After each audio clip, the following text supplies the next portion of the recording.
Bonjour à tous et bienvenue dans cette édition. Le nonce apostolique en Côte d'Ivoire, Monseigneur Paulo Borja, qui présidait la messe du vendredi 1er janvier 2021 en la basilique Notre-Dame de la Paix de Yamoussoukro, a demandé aux fidèles chrétiens catholiques et à l'ensemble des Ivoiriens d'être des instruments efficaces de paix au service de leur communauté et de leur pays.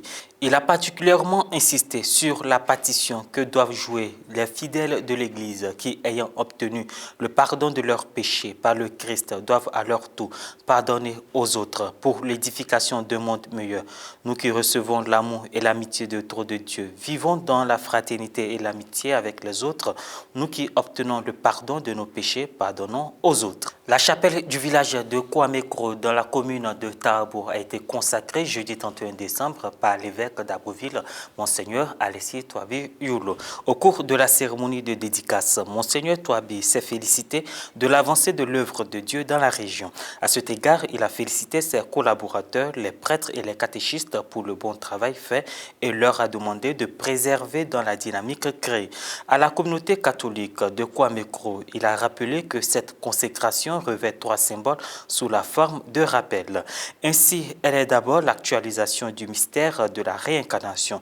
Elle rappelle ensuite que la véritable demeure de Dieu est l'homme. Enfin, la dédicace d'une église est un engagement que prend désormais le chrétien pour la servir, a conclu l'évêque d'Abbeville. Dès lors, Monseigneur Alessi Touabi Yulo a invité les fidèles catholiques de la paroisse Saint-Bernard de Taabo, dont dépend la chapelle de Kouamekro, mais aussi tous les croyants de toutes les religions à s'engager à rencontrer et à adorer Dieu à travers l'amour des autres.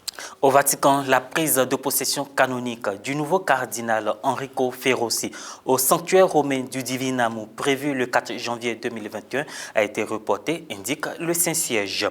Une mesure de précaution après la découverte de cas de Covid-19 dans les communautés religieuses de ce sanctuaire situé au sud de la ville éternelle.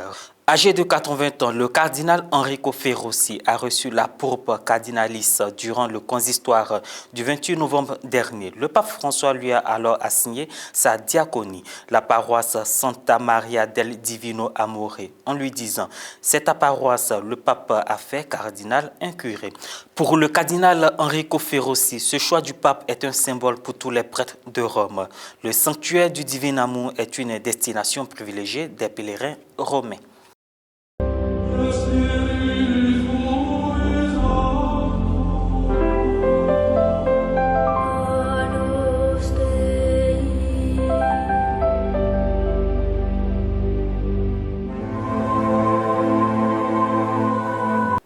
En 2021, 6 cardinaux auront 80 ans, âge auquel ils perdront le droit de participer à un futur conclave. Le premier est Gabriel Zuber Wako, ancien archevêque de Khartoum au Soudan.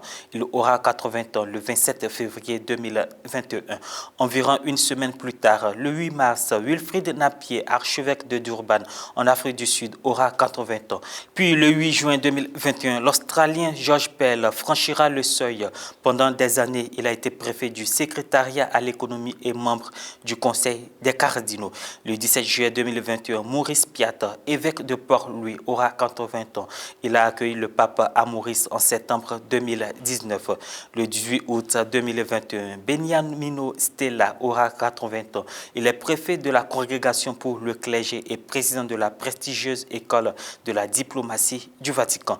Le dernier des nouveaux vétérans sera cardinal Angelo Scola, l'ancien évêque de Milan et patriarche de Venise, perdra son droit de participer à un futur conclave le 7 novembre 2021.